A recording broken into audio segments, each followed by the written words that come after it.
At para sa huling ibon natin na nananatili nating live, Hanzo ba meron din bang kakayahan na makatawid ng dagat? Kung susumahin sa history ng kapatid niya,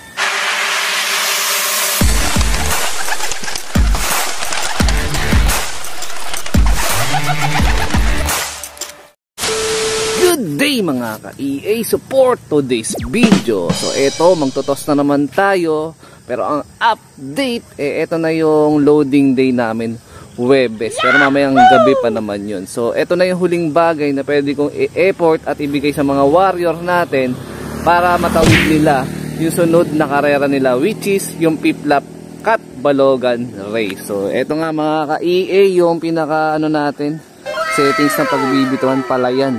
So halos karugtong pa rin to noong huli ko na pinagbitawan noon. Kaya lang babaybay pa tayo dito. Pero di na ako masyado mag-effort doon.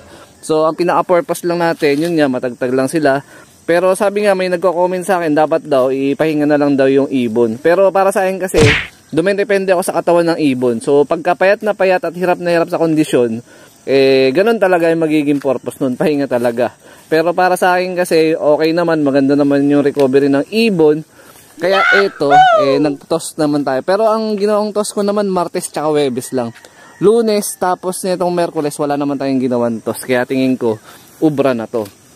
So ang tanong, meron bang kapasidad na makatawid ng dagat ang ating mga ibon, especially yung dalawang warrior natin? Bago tayo dumako dun sa dalawa na warrior natin na pantawid dagat, ito, kasama pa rin namin si Miss Puyo. No? Kasabay ko pa rin siya na itinotos kasi nga, ito pa rin yung karugtong na paghahanda naman para sa darating na PHA National MacArthur Race naman. So ito, hindi na natin patatawidin ng Piplap, rekta MacArthur na to by March. Pero tuloy-tuloy pa rin ang conditioning nga dito kay Miss Puyo. Pero si Miss Puyo, maganda lahin ito, talagang sure na tumatawid ng dagat. Siyempre galing nga to kay Sir Dennis Palma.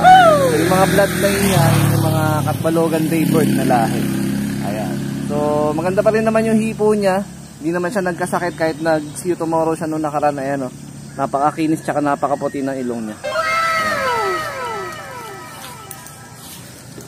So ayan mga kalapatids, si Miss Puyo na muna yung pinakawalan natin. Ganda ng ng setup ng vlog natin dito. Ayan grabe, puting-puti yung langit. Sana sa sa Sabado release at Linggo day 2 maging maaliwalas ang panahon para nga wala tayong maging problema sa darating na karera. Tama po ba yun? So ito naman mga kalapatid, si Mina to. Ayan, speaking of tawid dagat, totoo ba na may kakayahan yung mga ibon natin, especially nga itong dalawa, na makatawid ng dagat? So si Mina to is anak siya, o direktang anak siya ni Batusay, yung nag-Javier Leyte ko. So yung unang tawid dagat ni Batusay noon, nag-clock din siya Santa Margarita.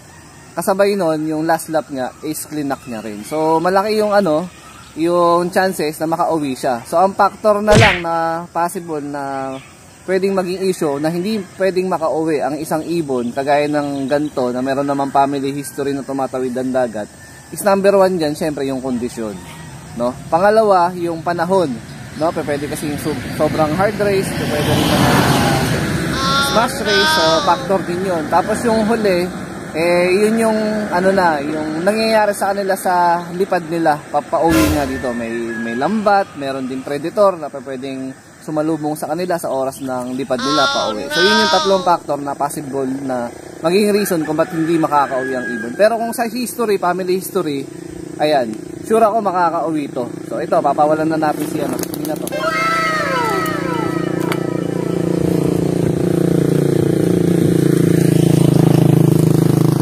So ito na yung pinaka last na effort na bigay natin sa kanila. Ayan, toss.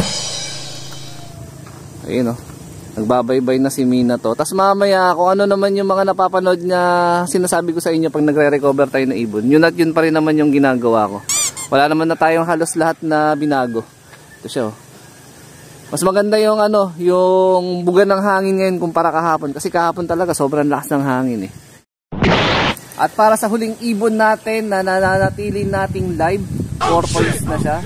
So pinagdadasal ko talaga na sana is makatapos at mag-clock siya sa huling 2 lap. So si Hanzo ba meron din bang kakayahan na makatawid ng dagat? Kung susumahin sa history ng kapatid niya, tsaka yung mismong nanay niya, tingin ko ubra. Kasi yung lahi niya nga is yung Alphonse na, tapos yung tatay niya yung Biberman. Yung Alphonse kasi nag-produce na rin sa atin ng Katbalogan na finisher yun. Ayan. Tapos sabay basihan naman sa katawan, napakaganda ng kondisyon niya, appearance, napakakinis. So tingin ko wala na ako masyadong ibibigay sa kanya. So ano na lang yung specific na routine natin nung nagsimula tayo since training hanggang day 1 ng first lap, second lap hanggang ngayon, is ganun pa rin. Halos wala na tayong binago. So makakapagsabi na lang dyan, kung makakapagpauwi ba tayo ng 5th lap hanggang 6th lap, yung kapalaran na lang ng mga ibon natin. Ayan. So nabigyan na natin lahat sa kanila. Wala na tayong kailangan pang gawin pa, mga kalapatids. So kung ibibigay ng ng kapalaran at ng na itaas, para sa atin talaga yun. Pero kung hindi, may susunod na season pa naman. So hindi naman natatapos yung karera natin na yun. So ayan, palipad na natin yung 3 warrior natin. So babalik na tayo sa loft. Papakita ko naman sa inyo yung mga possible na mga ibibigay natin sa kanila bago tayo magkarga mamayang hapon. 75 years later. Update tayo mga ka-EA. Time check natin, 7:43 AM.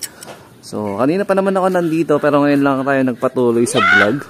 So nasa loob na rin yung 3 pinawalan natin. At safe naman sila nakauwi. Wala naman napano sa kanila. So para sa huling bagay na mga ibibigay natin ngayon, maghapon nga mga kalapad. So eto, idideklara ko na sa inyo. Sana makatulong. Pero dun sa mga gusto mag-absorb, pwede naman. Sa mga hindi, okay lang naman. So eto, para ngayong umaga, stag developer. Ayan, yung turo sa atin ni Kumparin Dabar. Tapos mamayang hapon, plain na patuka na lang sila. Ayan, yung mix na patuka natin to. Plain na. Tapos yung purpose nung kain nila ngayon is mukbang na. Umaga unlimited na kain na. Hindi na natin sila titipirin sa kain, no?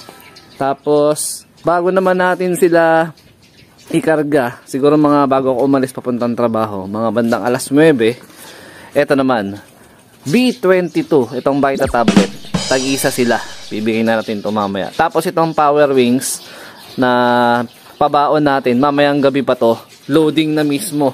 Pagka pinick up na ni Boss Jordan yung ibon natin, papunta nga dun sa pinaka loading station dyan sa may North Sagaray, Bulacan. Pero bago ako umalis, pag nabigay ko na yung mga kailangan ko ibigay sa kanila, ililipat ko naman dito yung 2 warrior. Yan, dito ko na sila pagpapahingahin ng todo para makapag-andi mukbang sila. Yung pagkain na ibibigay natin, tsaka yung plain water na ibibigay natin sa kanila, solong-solo na nilang makakain. Wala na agawan, no? Tapos Webes, Biyernes nasa truck sila. Sabado, day 1 release ng ng piplap. Tapos yun nga, hanggang day 2 Sunday yung abangan nun. Pero may limitadong oras lang din yun. May cut-off. So yun na yung pinaka-total na gagawin natin maghapon para sa last day bago yung pinaka-loading day natin, no, para sa ating piplap. Ayan, so marahil dito ko natatapusin tong video na to. Shoutout sa mga solid supporter natin. Siyempre huwag kakalimutan mag-like, comment, and share. At mag-subscribe kung bago pala sa ating YouTube channel. Ayan, good luck sa mga ibon natin. Ayan sila. Oh. So 2 na lang ikakarga natin ha. Minato na lang. Tsaka si Hanso. So kita-kits tayo sa abangan.